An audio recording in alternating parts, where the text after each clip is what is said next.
Hello, everyone, and welcome to Armin's podcast. Today, I would like to talk about where we come from, where the Hungarian people come from. It is a really fascinating question, and not because what we find, not because of the results of all the historical investigations, but rather because it has been a question that fascinated Hungarians for over 800 years. And amongst the many researchers who attempted to answer these questions, we can find some underlying patterns and we can find out some really key assumptions about what we mean when we say that we are one people, we are one nation, or one ethnicity. So, just to give you an idea, Hungary is located in the center of Europe. It's surrounded by the Carpathian Mountains. It's a very flat and fertile land, and we know that the first Hungarian tribes have arrived here in the late 9th century. It took them about 100 years to settle down and change from their nomadic lifestyle to agriculture to establish our first towns and cities. This settling down was a process that has been finalized with the coronation of Stephen I, our first king who has spread Christianity among the pagan Hungarians, which was a very important process in the sense that Hungary could only be recognized as a as a sovereign European state if it was Christian, as it was decreed by the Roman Catholic Church. Well, Hungary has become a European state ultimately under the rule of Stephen I. There is a sense that has lingered around since over the centuries that it still has some ties to the East that we just kind of forgot about. And this is a question that has infiltrated Hungarian historical writing from very early on. And today I would like to go through some of the people who were most fascinated by the story of an Eastern origin and those who did the most to uncover where we came from. So one of the first people to look at where we would come from is Friar Julian.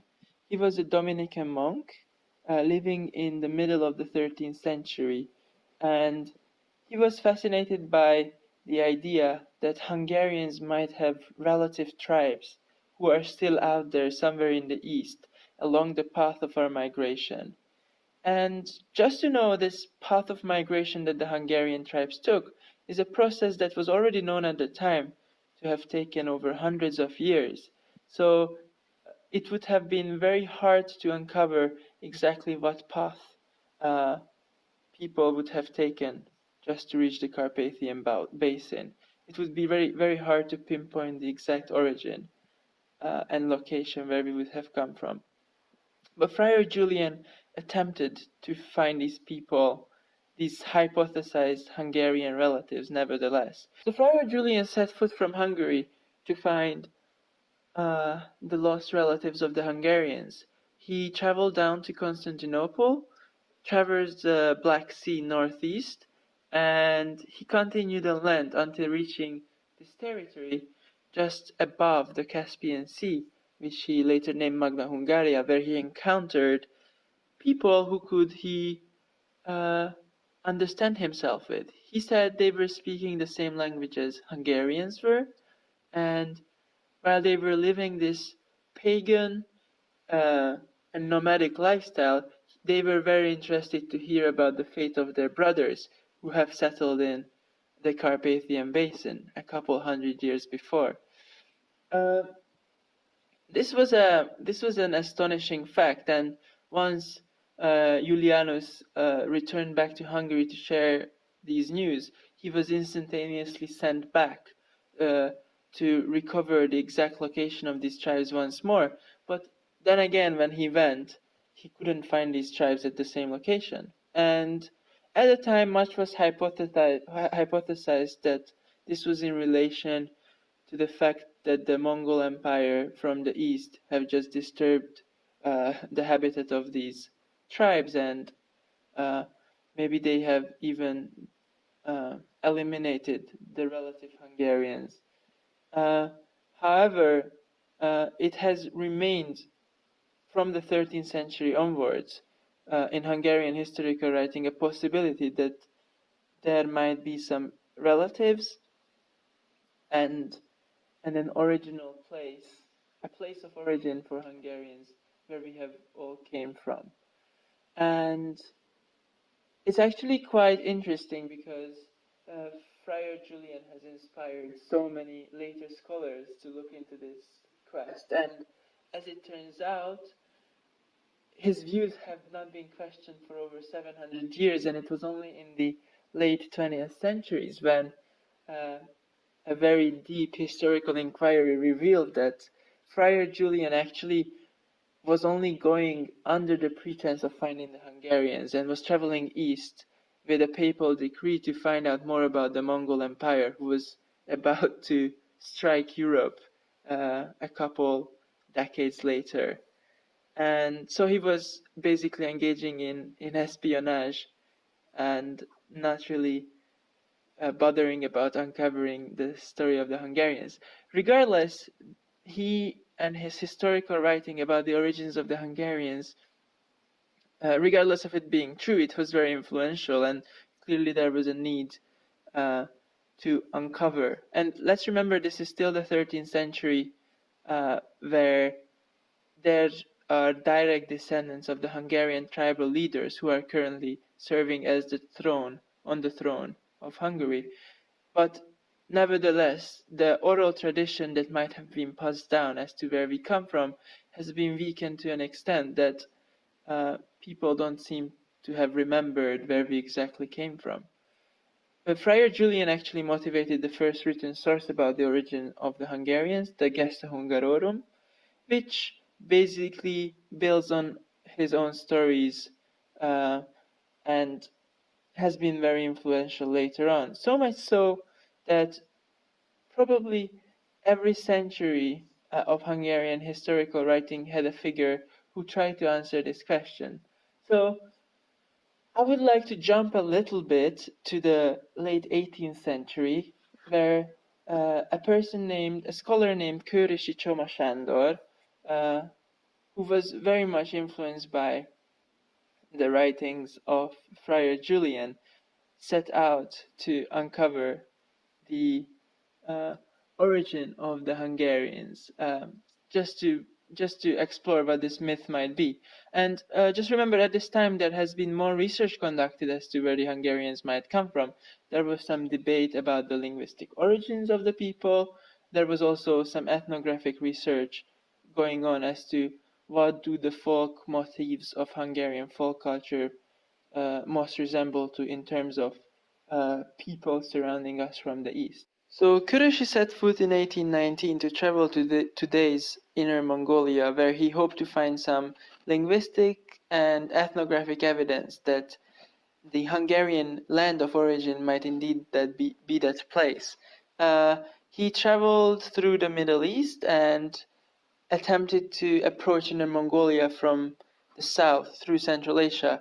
However, due to the political circumstances, it was unsafe for a Christian Westerner to